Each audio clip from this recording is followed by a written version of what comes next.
हर पढ़ा लिखा इंसान अपने कलम से कमाल करना चाहता है। साहित्य में लेखनी का एक अलग महत्व है।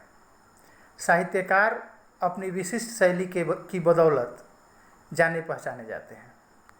आज मैं बात कर रहा हूँ एक ऐसे ही विशिष्ट शैलीकार जिनको उनकी विशिष्ट शैली की बदौलत कलम का जादूगर तक कहा जाता है, श्री राम वृक्ष बेनीपुरी की। श्री राम वृक्ष बेनीपुरी का जन्म सन 1899 ईस्वी में बिहार प्रांत के मुजफ्फरपुर जिले के बेनीपुर गांव में हुआ था।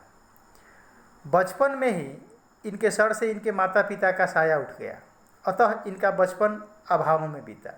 जैसे तैसे इन्होंने 10वीं तक की परीक्षा उत्तीर्ण की, 10वीं तक की पढ़ाई की। आगे चल कर के सन 1920 ईस्वी में ये राष्ट्रीय स्वाधीनता आंदोलन में सक्रिय रूप से भागीदार बन गए।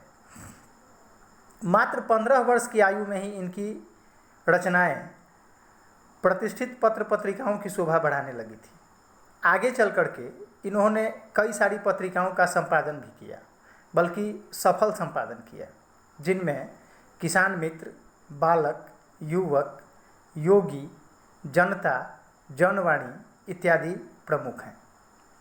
बेनीपुरी जी की रचनाएं 8 खंडों में बेनीपुरी रचनावली में संग्रहित है। इनकी प्रमुख रचनाओं में चिता के फूल, जंजीरें और दीवारें, पैरों में पंख बांधकर, पालितों का देश इत्यादि प्रमुख है। बेनीपुरी जी की एक अलग शैली थी। शब्दों से चित्र ये इतने अच्छे खींच लेते थे कि इनको शब्द चित्रकार भी कहा जाता है। यानी शब्द से चित्र खींचने की जो शैली बेनीपुरी जी में थी, बेनीपुरी जी की रचनाओं में जो शब्द चित्रकारी हमको देखने को मिलती है, वह किसी अन्य साहित्यकार में उतनी अच्छी नहीं मिलती है।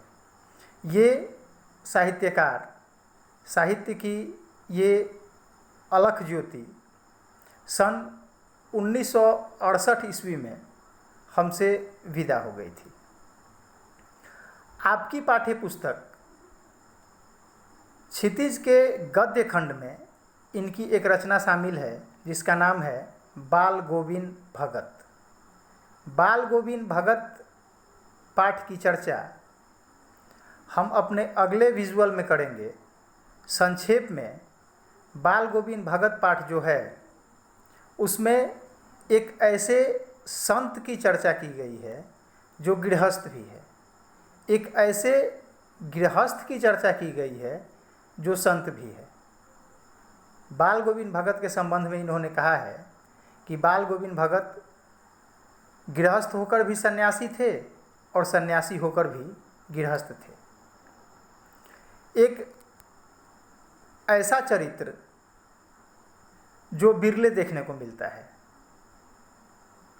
जो गृहस्थ है, जिसका बेटा है, जिसकी बहू है, बावजूद इसके उसके खेतों में जो कुछ भी होता है, जो कुछ भी उपजता है, वह कबीर के मठ में, जिनको वो साहब मानते थे, उनके यहाँ समर्पित करने के लिए ले जाता है। वहाँ से प्रसाद स्वरूप जो कुछ भी मिलता है उसको लेकर के अपने घर आते हैं और उसी से अपनी जीविका चलाते हैं। दूसरों की मदद करने के मामले में वो सबसे आगे रहते हैं, जबकि दूसरों से सहायता मांगनी हो तो इसमें उन्हें काफ़ी संकोच होता है।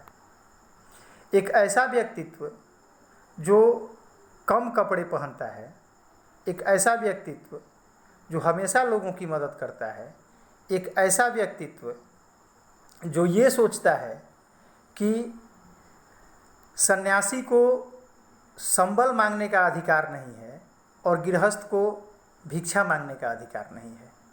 यानी वो न दूसरों से सहायता लेता है और न ही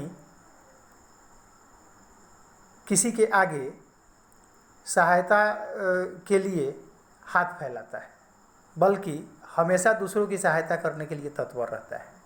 एक ऐसा व्यक्ति जो अपने पुत्र की मृत्यु पर भी गीत गाता है, एक ऐसा व्यक्ति जो अकेले है, बूढ़ा है, जिसके आगे पीछे कोई नहीं है, बावजूद इसके वह अपने बहू की दूसरी शादी कराना चाहता है। इन सारे बातों की चर्चा हम आगे करेंगे। ये बेनीपुरी जी की लेखनी का कमाल है। बेनीपुरी जी को कलम का जादूगर कहना कहीं से अतिशयोक्ति नहीं है।